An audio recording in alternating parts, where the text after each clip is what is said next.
ouvindo o cananeu, rei de Arade, que habitava para o lado sul, que Israel vinha pelo caminho dos espias, pelejou contra Israel, e dele levou alguns prisioneiros. Então Israel fez um voto ao Senhor, dizendo: se de fato entregares este povo na minha mão, destruirei totalmente as suas cidades. O Senhor, pois, ouviu a voz de Israel, e lhe entregou os cananeus, e os israelitas destruíram totalmente, a eles e as suas cidades, e o nome daquele lugar chamou Ormá. Então partiram do Monte Hor, pelo caminho do Mar Vermelho, a rodear a terra de Edom, porém a alma do povo angustiou-se naquele caminho. E o povo falou contra Deus e contra Moisés: por que nos fizeste subir do Egito para que morrêssemos neste deserto? Pois aqui nem pão nem água há, e a nossa alma tem fastio deste pão tão vil. Então o Senhor mandou entre o povo serpentes ardentes, que picaram o povo, e morreu muita gente em Israel. Por isso o povo veio a Moisés, e disse: havemos pecado, porquanto temos falado contra o Senhor e contra ti, e ora ao Senhor que tire de nós estas serpentes. Então Moisés orou pelo povo. E disse o Senhor a Moisés: faze-te uma serpente ardente, e põe-na sobre uma haste, e será que viverá todo o que, tendo sido picado, olhar para ela. E Moisés fez uma serpente de metal, e pô-la sobre uma haste, e sucedia que, picando alguma serpente a alguém, quando esse olhava para a serpente de metal, vivia. Então os filhos de Israel partiram, e alojaram-se em Obote. Depois partiram de Obote e alojaram-se nos outeiros de Ijabarim, no deserto que está defronte de Moabe, ao nascente do sol. Dali partiram, e alojaram-se junto ao ribeiro de Zerede.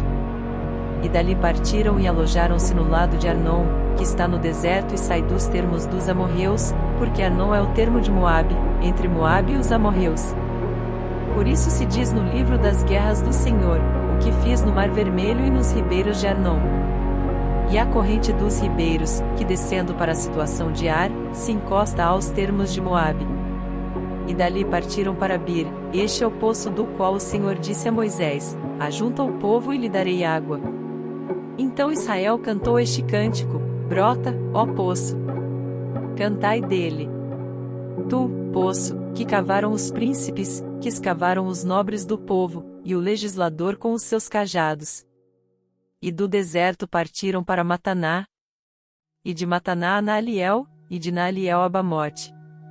E de Bamote ao vale que está no campo de Moabe, no cume de Pisga, e à vista do deserto. Então Israel mandou mensageiros a Sion, rei dos amorreus, dizendo: deixa-me passar pela tua terra, não nos desviaremos pelos campos nem pelas vinhas, as águas dos poços não beberemos, iremos pela estrada real até que passemos os teus termos. Porém Sion não deixou passar a Israel pelos seus termos, e antes Sion congregou todo o seu povo, e saiu ao encontro de Israel no deserto, e veio a Jaza, e pelejou contra Israel. Mas Israel o feriu ao fio da espada, e tomou a sua terra em possessão, desde Arnon até Jaboque, até aos filhos de Amon, porquanto o termo dos filhos de Amon era forte. Assim Israel tomou todas as cidades, e habitou em todas as cidades dos amorreus, em Esbom e em todas as suas aldeias. Porque Esbom era a cidade de Sion, rei dos amorreus, que tinha pelejado contra o precedente rei dos moabitas, e tinha tomado da sua mão toda a sua terra até Arnon. Por isso dizem os que falam em provérbios: vinde a Esbom, edifique-se e estabeleça-se a cidade de Sion. Porque fogo saiu de Esbom, e uma chama da cidade de Sion, e consumiu o ar dos moabitas, e os senhores dos altos de Arnon. Ai de ti, Moabe! Perdido és, povo de Quemóis! Entregou seus filhos, que iam fugindo, e suas filhas, como cativas a Sion, rei dos amorreus. E nós os abatemos, e Esbom perdida é até Dibom, e os assolamos até Nofá, que se estende até Medeba. Assim Israel habitou na terra dos amorreus. Depois mandou Moisés espiar a Jazer, e tomaram as suas aldeias, e daquela possessão lançaram os amorreus que estavam ali. Então viraram-se, e subiram o caminho de Bazã, e Og, rei de Bazã, saiu contra eles, ele e todo o seu povo, a peleja em Edrei. E disse o Senhor a Moisés: não o temas, porque eu o tenho dado na tua mão, a ele, e a todo o seu povo, e a sua terra, e fale-as como fizeste a Sion, rei dos amorreus, que habitava em Esbom. e de tal maneira o feriram, a ele e a seus filhos, e a todo o seu povo, que nenhum deles escapou, e tomaram a sua terra em possessão.